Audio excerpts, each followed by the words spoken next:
I would teach you how to think correctly. The largest gap between successful and unsuccessful people in life is the thinking gap. I'm not talking about being smart. I'm not talking about an IQ. I'm talking about how you think, how I think. Successful people think differently than unsuccessful people. Wise thinking leads to right living. Stupid thinking leads to wrong living. If you want to have a fulfilled life, you have to fill your mind correctly.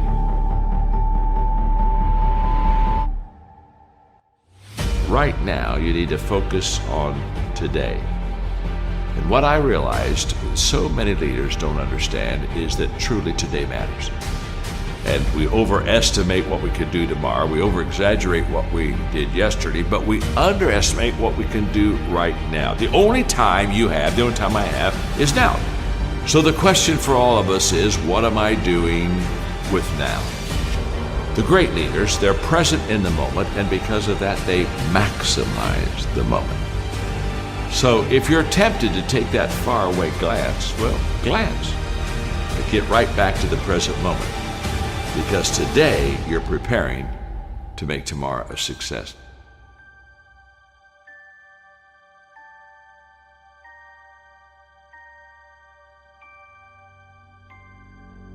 Well, we all want to be motivated, and yet so many times we fail to find the secret of motivation, and so let me give it to you quickly. Just do it. Motivation is not the cause of action. It's the byproduct of action. There's a lot of difference.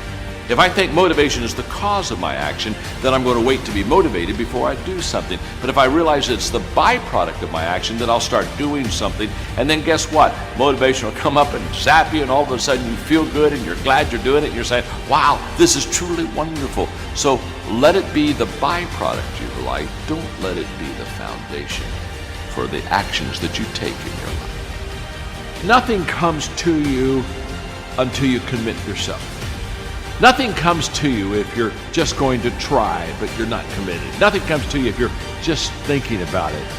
It's not until you take the action step. It's not until you take the direction do the things start to flow through you. But I'm saying don't cheat yourself out of the possibility of the potential that's on the other side of commitment.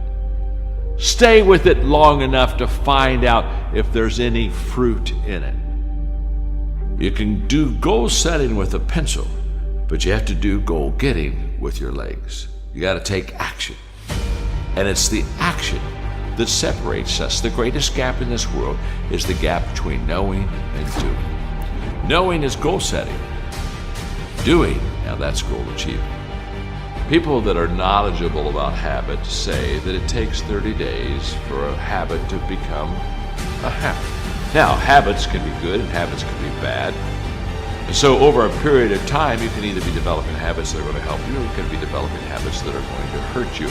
People that grow develop habits that help them. The great value of a good habit is you don't have to think about it. That's why it's a habit. In other words, once you begin to, over days and times and periods, begin to practice something that is good, after a while it becomes automatic to you. It becomes who you are. In fact, I always tell people, practice a good habit long enough to make it yours. And once it's yours, now it's automatic. Every day, you'll do what you should do. Often I have the expression that everything worthwhile is uphill. That's a fact. You've never heard someone talk about accidental achievements. You've never heard someone that got to the top of the mountain and somebody asked them, how did you get there? Kind of look confused and say, I have no idea. They know how they got there. The reason they know how they got there is because they had to walk all the way up the mountain. Nobody lifted them. There were no shortcuts. There's not an elevator. There's not an escalator. It's all effort that gets you to the top of the mountain. What I want you to understand is that inspiration does a lot better when it's coupled with perspiration. There are a whole lot of people, they want to be inspired in great things, but they don't want to do the hard work to achieve those great things. It's not either or, it's both and. So I really trust today that you will just kind of roll up your sleeves, look at something you haven't tackled for a while, dive in. You'll be amazed that once after you do the work, you get inspired.